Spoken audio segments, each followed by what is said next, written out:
കാൽനടയാത്രക്കാരുടെ road മുറിച്ചു കിടക്കുകയെന്ന ദുരിതത്തിന് പരിഹാരമായി കിഴക്കേക്കോട്ടയിൽ നിർമ്മിച്ച ആകാശപാതയെ ഉപയോഗപ്പെടുത്താതെ പൊതുജനം 2022 തിരുവനന്തപുരം കോർപ്പറേഷൻ 4 കോടി രൂപ മുതൽ മുടക്കി അത്യാധുനിക സൗകര്യങ്ങളോട് നിർമ്മിച്ച ആകാശപാതയാണ് പാഴായത്.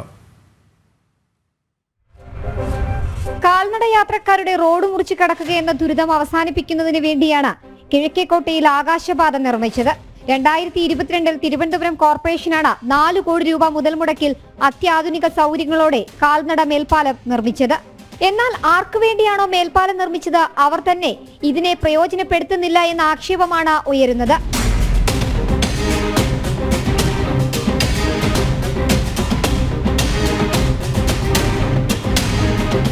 കാൽനടയാത്രക്കാർക്ക് അപകടങ്ങൾ വർദ്ധിക്കുന്ന സാഹചര്യത്തിലാണ് മേൽപ്പാലം നിർമ്മിച്ചത്.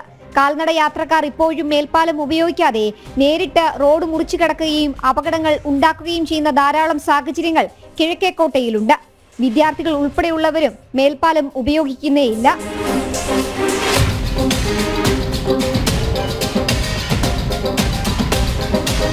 നടന്നു കയറാൻ ബുദ്ധിമുട്ട് അനുഭവിക്കുന്നവർക്ക് ലിഫ്റ്റ് സൗകര്യവും ഏർപ്പെടുത്തി. ഗാന്ധി പാർക്കിന് സമീപത്ത് നിന്നും ആരംഭിക്കുന്ന ആകാശപാത ആറ്റുകാൽ ബസ് സ്റ്റോപ്പ്, കോവളം, വിഴിഞ്ഞം ബസ് സ്റ്റോപ്പ് എന്നിവിടങ്ങളിലൂടെ പാളയം, സ്റ്റാച്യു ബസ് സ്റ്റോപ്പുകളുടെ ഭാഗത്ത് അവസാനിക്കുന്നു.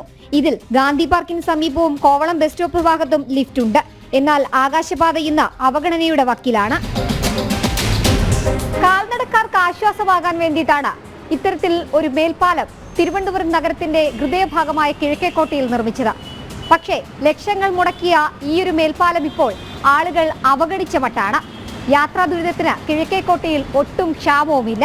ക്യാമറാമാൻ അനീഷ് കാട്ടാക്കടയ്ക്കൊപ്പം എസ് ശാലിനി, ജനം, തിരുവനന്തപുരം.